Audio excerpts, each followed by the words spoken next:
Welcome, Inklings, to all new First Issues, the weekly #1 comic review show. These are the new first issues released in the week of April 13th, 2016. Before I get started, I want to give a super quick channel update. A Fables a Day, the first segment of A Blanket Days, will be returning probably this Thursday or Friday. I'll also be updating to a new layout possibly next video, but we'll see how the other artwork lays out for that. See?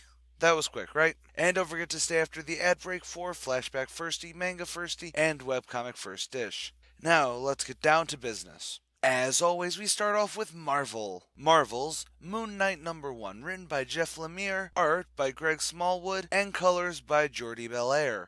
So Mark Spector is finally where he belongs, a loony bin. But is he actually crazy? Well, yes, that's part of the draw for his character. But he's apparently been in this asylum since he was 12, and while there is a Moon Knight, Spector ain't him. Is this true? Or is this the god Seth actually invading the Earth like the voice in his head says? Who knows, but it's a hell of a trip finding out. It's no secret how much I've always loved Moon Knight as a character. Hell, I never actually put on a cape and pretended to be Superman as a kid. I put on a white bed sheet and pretended to be Moon Knight. Well, Moon Knight or Hawkeye or Cyclops. Or Captain America if I had a trash can. Derailed. Okay, Lemire is always good when he's going into the more surreal or mind-bending stories. And this is a great example of that. Now, usually I would take points off if I did point systems, since this is really only part 1 of the story. But honestly, I never have a problem with a part 1 of a story, as long as it's interesting and worth a read, and this is so worth the buy.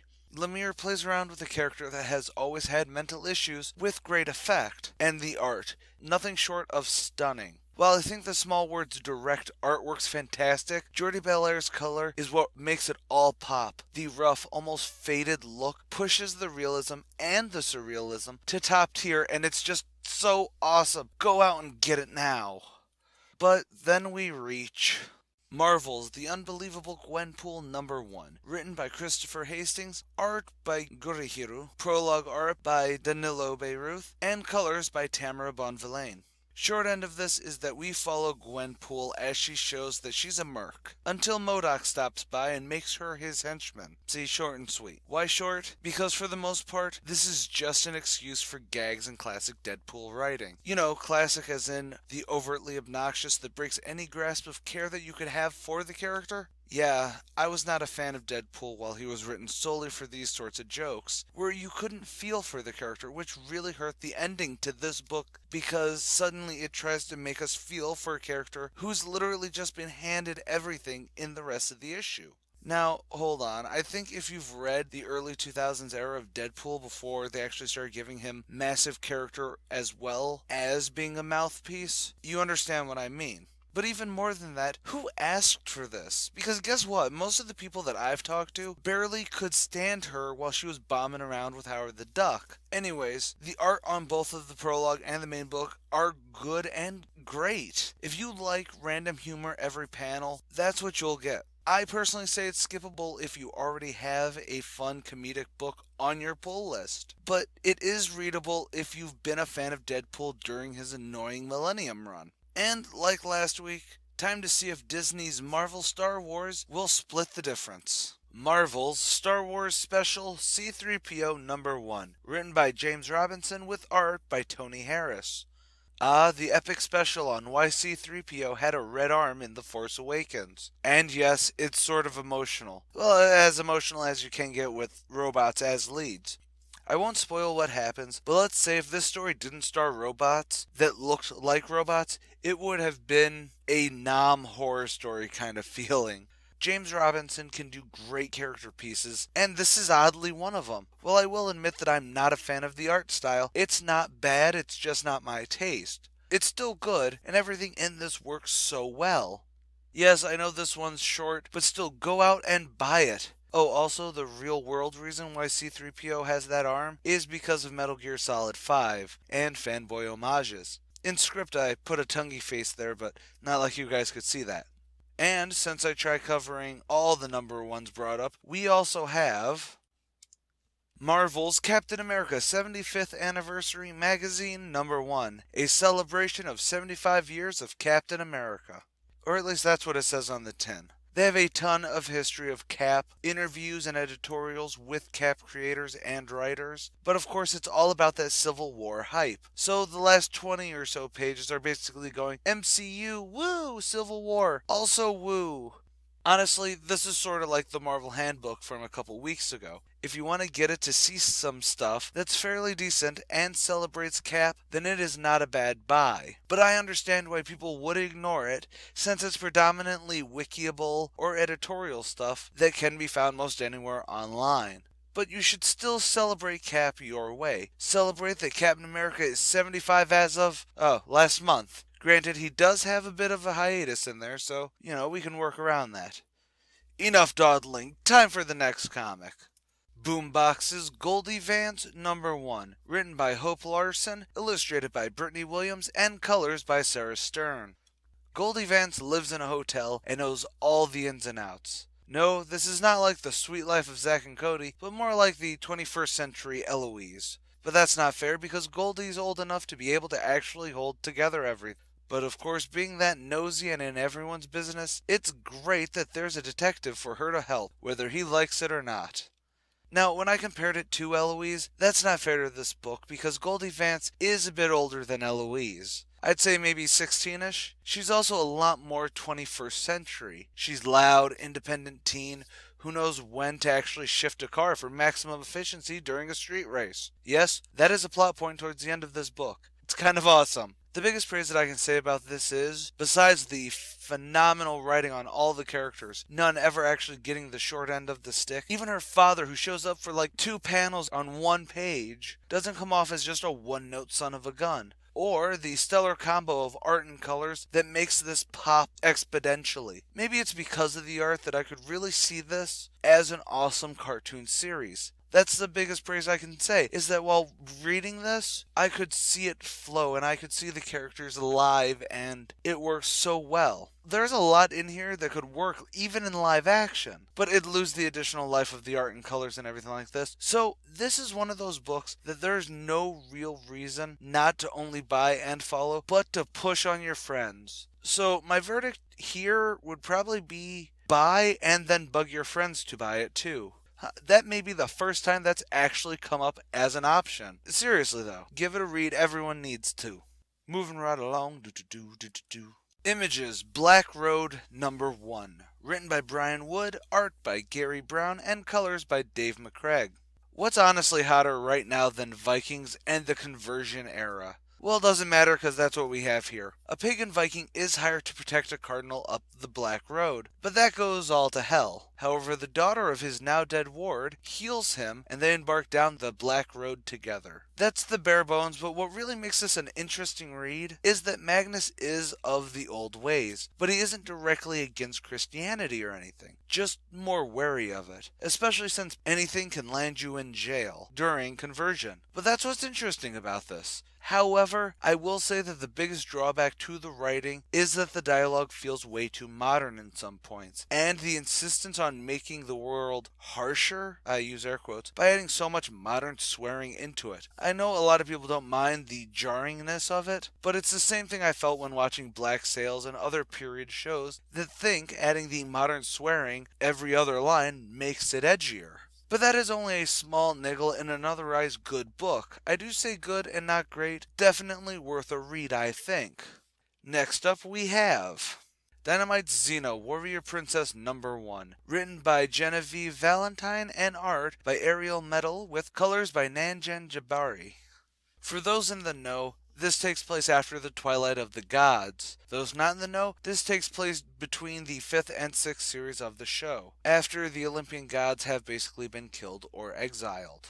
Now that we're all caught up, the plot actually follows the same standard pattern that a good chunk of Xena's stories do. An element of Xena's warlord days, when she was sort of evil, pops up in her champion of the people days, and hijinks ensues. I know that may sound bland or predictable, but just like the Xena show, which yes, I am a huge fan of, so you can take what I say with a grain of salt, this plays out well because of the weight of the characters within it. The play between Gabrielle and Xena reads like it does in the show. Even the secondary characters that lead us into the main story arc are good. It's a solid writing job. As for the art, it works well to give life to the characters, and even accentuating the flashbacks works to really add to it, something that even the show didn't do artistically. So it's definitely a read if you're a fan of Xena. Though I will say if you don't have a past with the character, you may not have the same thrill of reading as a fan would. But hey, last I knew it was still on Netflix or Hulu or something like that, so go and watch this amazing show and then check out the comic.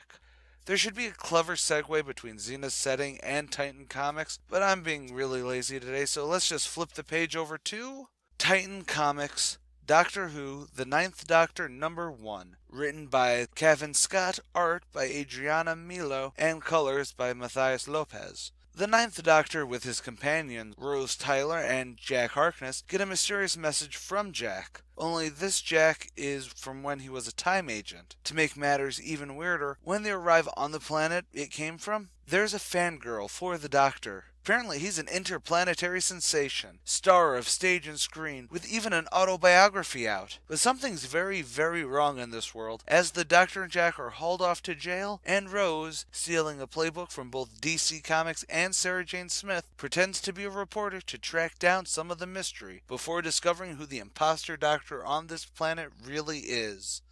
This is actually a blasphemous statement to say on the internet, I'm aware, but my favorite Doctor since the revival of the series has been Eccleston's Ninth Doctor. And my favorite companion since then, too, has been Jack, God I wish I could stop thinking about him, Harkness. And these two are fantastically written by Scott here. But the most surprising is actually Rose in this, because this feels like Ninth Doctor Rose, if that makes any sense. She's the companion, and she's actually cleverly doing things on her own, and it works out for her. Plus, her using the alias of Lois Lane was just great. The story is filled with bombastic what moments, and even a fun reference to timey-wimey. But the art, oh man, the art is just amazing. While it doesn't try for the realism that the Fourth Doctor comic I reviewed a couple weeks ago did, this nails the look of all three leads, as well as having a dynamic and unique world without getting to an awkward level. Well, okay, there is a little awkwardness, cause, Eccleston's nose and everything. Fine, I won't make that joke. Okay.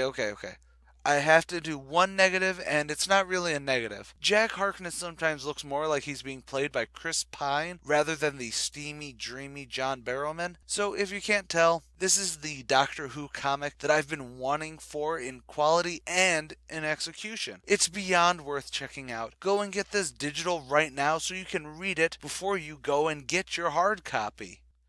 Okay, after that bit of exploding fanboyism, let's ease back to the norm with Oni Press's Heartthrob #1, written by Christopher Sabella, illustrated by Robert Wilson IV, and colors by Nick Filardi. A young woman has had a crummy life, and to top it all off, she has a bum ticker for a good chunk of that life. So when she finally gets that transplant, her life doesn't get any better. Until Mercer, the donor of her heart, starts showing up. Then things get a bit Tyler Durden-y up in here. There's something very simple about this. Setting up the lead character, Callie, right before ramping up to an ender for the first issue. It reminds me sort of how Sex Criminals worked with their first issue, explaining the character before breaking into the criminal part. However, here's a bit of a wash, because there's a lot of rehash throughout this issue, just pushing just how lousy the world around Callie is. And it's wordy. So that actually made a couple of parts on this just me needing to stop, because there was moments that it came off as bitching more than, yep, so this is my life. And the same comes in when Mercer, the heart donor, starts appearing. It's rather abrupt and not something as interesting as, say, Fight Club, where the interest in Tyler Durden, before officially making him a primary character, is set in stone, be it he stealing a car in the background or him on an airplane. I mean, it tries, and it doesn't do it bad, but it's not exactly good. The art, on the other hand, is straight up solid, as are the colors. Honestly, I think that it's decent enough read down the line, though right now, with the setup being as it is, the trade would work better for a full story, or wait until there's a couple more issues out. Let's gallop on to Dark Horses, House of Penance #1, written by Peter J. Tomasi, art by Ian Bertram, and colors by Dave Stewart. Welcome to the Winchester Mansion, around the turn of the 20th century. As it's being built, we get to see the insanity that has gripped Sarah Winchester, as well as a reflection of those times while the house is being constructed. That's the setup anyways, as we do cross-cut to the gunslinger finally leaving the trails to become a worker on the house. So, did I like it? Yes. Will I say that it is totally a buy now? No. See, I want to say that it is most definitely worth a read. That's true right off the bat. With a great psychological creepiness to the whole thing, with how Sarah Winchester needing the noises of the hammers and everything, that just plays well as following the cowboy, really gives a sense of, ooh, how is this going to play out? But this is definitely a part 1, and honestly, I didn't get that sense of, okay, my tank is full to get hyped for this. It is a first, like a great first issue should. However, it does still intrigue me, so I'm definitely going to check out the next couple issues of this miniseries. Another little thing for me is that I've never particularly cared for the heavily lined art style, like where the shading is lines and characters are just drawn out of the norm. It does add to the oddity of the story being told, but it's never rattled my bells, as it were. But like I said, it is interesting enough to have me wanting to check out the next issue, so take that into consideration. Onward to IDW's Hot Damn Number 1, written by Ryan Ferreira and illustrated by Valentin Ramon. It's official, we're in hell. Okay, the comic is. I mean, it's showing a very fresh take on the afterlife, both hell and even heaven, as we follow resident newly deceased sleazebag, Jack Graham. I love this issue. It reminds me, both writing-wise and artistically, about the late 90s, early 2000s indie scene. It's really sort of hard to explain why I think this is an awesome book. The setup for how hell and heaven are run is very unique, with heaven not having the huge stick up its butt that most tend to view it as, and having hell actually be fairly reasonable before sending you to the fiery pits to fry for all eternity was just awesome. It's a unique thing, especially with each demon and angel and generally everything having a personality of its own, while without ever feeling like it's sticking out of their respective lives that we see, if that makes any sense. Regardless, I cannot truly voice how much you need to buy this book. So I'll just say that Hot Damn is not only the title, but it is the best descriptor for this book. So go and get it now. Okay, Action Lab, what you got? Action Lab's Actionverse number 1, written by Anthony Rutgeiser, art by Marco Renna, and colors by Fred C. Stressing. A man keeps trying to find his way home through the multiverse, continually building a machine that destroys the world it's on to go to the next one. But when he pops up onto a world that has a peculiar hero, he's intrigued enough to try and use him as a doorway rather than build the machine yet again. And this does transport them both to another world, but things get complicated because the first hero isn't exactly thrilled about this whole situation. Oh, that was neat. I really love the start of this with focusing on the fact that the guy trying to get home is willing to sacrifice entire planet's life to get his goal. It's a really neat thing that could have been played with a lot more. I will say that as this is my first real introduction to the first hero, it was a bit on the weak side since really we only get to see he has powers after the whole temporal shift thing. But honestly, that's only a small gripe in an otherwise solid story in creating this adventure. And plus, I'm still slightly more interested in the character introduced in the last page, so most assuredly I am checking out this next issue. And honestly, you should give it a read to see what I really mean. Now, let's feel the quake with... No, that doesn't make sense. Anyways, here's... Aftershock's Jackpot number 1, written by Ryan Fox, art by Marco Fela, with colors by Stephanie Renee. A crack team of thieves pull off a heist in a great fashion, running like clockwork and bantering all the while. But as with most heists, this jackpot gets a lot tougher when a random bomb explodes. They're all fine, but we learn that a shadowy group is putting them through the ringer for some reason. I think everyone is a sucker for a good heist book, and that's what this is. While there are variations on all the standard archetypes, they all play off each other in the best of ways. For those distracting the guy they're stealing from at a card game, to the earpiece and the person going into the safe having a great back and forth about luck. but even with the fun banter, you get a feeling that this team has been going at it for a long while, even getting a bit snarky with one another towards the end, but ultimately making it through. So after seeing the somewhat hiccuped, solid mission, expanding out into the unknown of what this secret group wants to do with them will be a blast. And the light color scheme and solid inks work fantastic for the art to keep it light and fluid. For fans of the show Leverage, I'm told by a friend that this has a very similar feel, though not just a clone of that. I personally haven't seen the show, so I can't say whether or not that's true. But regardless of that, this is a total buy, so go out and check it out for yourself. And then we hop like a bunny over to Antarctic Press's Blade Bunny #1, written by Drauimos, or Eric Kimball, and drawn by Urin Pretzeya, or Toyokuma.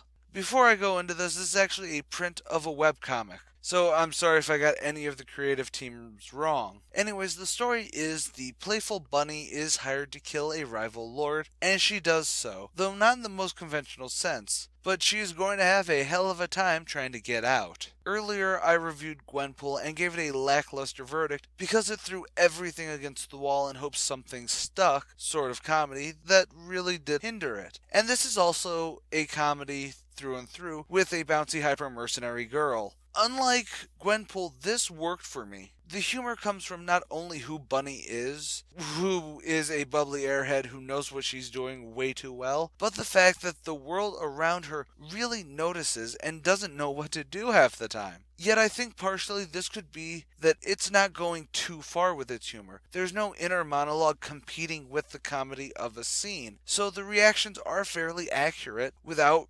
going too deep into character. The lead character, speaking of, never reaches that point of being annoyingly stupid. And the art style is very crisp and handled astutely to make it not overly drawn as a lot of webcomic manga tend to do, at least in my experience. So overall, most definitely worth both a buy and a check out the webcomic proper too. But wait, there's one more! DC's Harley Quinn and Her Gang of Harleys #1, written by Frank Thierry and Jimmy Palmiotti, art by Marisette, and colors by Hi-Fi. So Harley Quinn now has a gang of followers, each with a fun pun name based off of hers. After taking apart the hipster mafia, yes really, and it's awesome, Harley Quinn gets kidnapped, so it's up to her new team to find and save her. But that's when we discover that the gang holding her hostage is led by Harley Sin. Right off the bat, I want to say the amount of Harleys in this is too damn high, but it's oddly the right amount. I'll admit that I've fallen a few issues behind the main Harley Quinn book, so I don't know if this is a sequel or not, but the characters put forth in this, while all playing off of Harley, like Harvey Quinn or Harlem Harley, do showcase individuality, and even the surprise reveal of yet another Harley aper really adds to the oeuvre of the whole thing. Plus, I will say that the Harleys versus the hipster mafia may have been one of my most favorite scenes in recent comic history. Okay, this year so far. I'll probably have shared a panel or two of that on my Facebook page, so there's some examples if you need proof. Plus, the artwork really works well to give each character their own feel without ever feeling just like a recolor or someone who just randomly took Harley's top. All in all, it's totally a fantastic read and most definitely a must-own. And that's all for this week on all new first issues. Overall, yet another really good reading week, with none that I could officially say was bad. So hey, at least I'm suggesting reading basically everything. Stay tuned after the ad break for a flashback firsty on all new X-Men #1, manga firsties on Jojo's Bizarre Adventure, and webcomic FIRSTISH on Strong Female Protagonist. See you after these messages. Welcome back, True Believers. We've got a hefty dose of fan favorites today, so let's belly right up to the bar. This flashback firstie is actually a response to the fact that I think this comic has been top tier since it came out, and yes, it is an all new, all different book. Originally released December 2nd, 2015, this is Marvel's all new X-Men #1, written by Dennis Hopeless with art by Mark Bagley. Originally, I did let this slip under my radar, but back when I did hop onto this, you can see what I did on my Facebook page, just find the cover in my photos. The plot is that the original past X-Men, plus a few friends that have been around for a couple of years now in the present, are doing their own thing and reuniting, while Cyclops is actually on his own, and it spirals into Cyclops having to fight, well, the ghosts of X-Face, a mutant gang that wants to keep old Cyclops' mutant revolution going.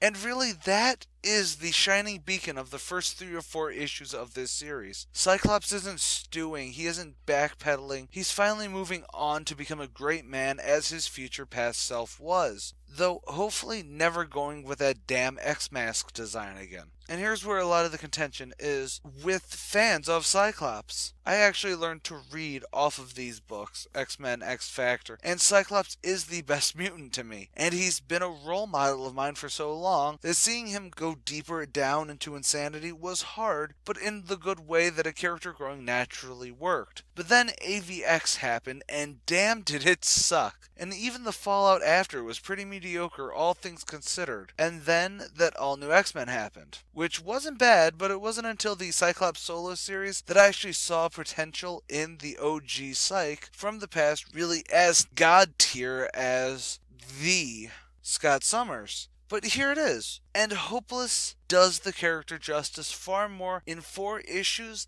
than Bendis did during his entire run. But it's not even as a Psych fan that I push this comic so much. The character is dynamic, the feel of the whole thing has a very classic X-Men feel, without trying to be an X-team that lives at the X-Mansions and just goes out to fight whatever the hell. It's definitely new, but it's definitely the closest successor to the classic X books that are currently going on.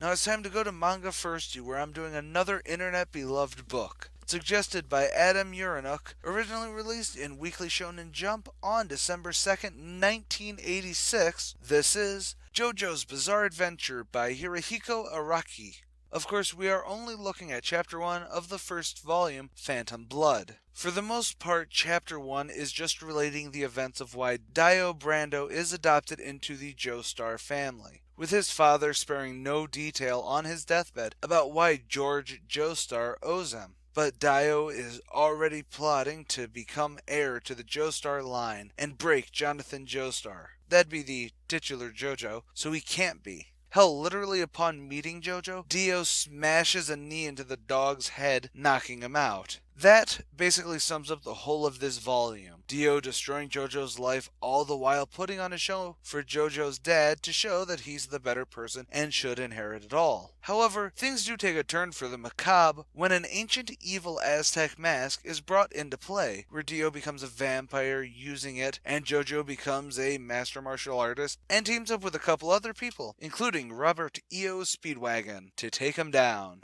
Ultimately, since I'm only technically reviewing the first chapter, I'd have to say that if you dig 80s manga, you'll probably enjoy this volume as a whole, especially after Dio puts on the mask and it becomes much different than the over-the-top must-destroy-his lifestyle that the first volume takes. However, the more important version of this character, JoJo, is actually from part 3 and on, when Hirohiko really pushes it into more of a play on the masculine fighter genre, and it becomes heavily overly campy and deals with a completely different time period. I may do the rest of the different parts here in Manga FIRSTY, since each are different generations of the Joestar family. They subsequently are kind of starting a new manga series as a whole each time they redo. But as usual with Western releases, the anime is the most popular version, so you may want to check it out if you want solely to see the series in the most seen way. The translated manga are being put out by Viz Media and can be found digitally at Comixology, or check your local comic shop or even Barnes & Noble for hard copies of the translation. Yes, I'm a horrible person because I got my copy at a Barnes & Noble. Which leads us to our final segment, webcomic FIRSTISH. This webcomic was suggested by Matthew Lipton when we were discussing how there's good and bad ways to do women-led comics. Originally started in 2012, this is Strong Female Protagonist, written by Brennan Lee Mulligan and drawn by Molly Ostertag. Truthfully, I didn't know what to expect from this. I've only ever heard of this comic in passing before, so it was a thrill to finally be able to read and review it. So what is there to say on this that the other critics haven't? How about this? I may not respect IO9 or Comics Alliance for some of the ideologies they push, but they really did call it on this one and how good it is. See, the plot to this series, at least in the first 20 or so pages, is Allison Green has retired from superheroics at the ripe old age of 19. But as Mega Girl, she was a huge celebrity, and even while she tries to go to college, her friends and the world around her won't let her forget it. In just the first few pages, we actually see one of her friends, during a protest, use her being superpowered as a show of force without her actually wanting it. It was a great moment that I think showcases the world that she, and even we, inhabit. The whole of this encompasses the now standard look at a hero wondering if they're actually making a difference in the world, especially when you see how an encounter goes with her arch nemesis in a flashback. It's actually really poignant. But it doesn't go for the hard cynicism or enveloping darkness that happens a lot with these sorts of books. Strong Female Protagonist is a great read, and the art is well done and only keeps getting better with age. Currently, SFP is on issue 6 and is really fantastic read. So go down in the description now and check it out. Or if you want it in a more traditional sense, go over to their store and pick up a hard copy, or head over to Comixology for a digital volume. But definitely buy this now. And that's all for this week. If you agree or disagree, or have a suggestion for any of the flashback segments, please leave a comment below. Don't forget to follow me on Twitter at Bradley Nephilim, and like the Archivist on Facebook. Again, all the links down below in the description. And like and share this video around. You can make the channel grow by sharing around the show. I know, I'm trying to work on a tagline. Anyways, I'm the Archivist, and stay golden, Inklings.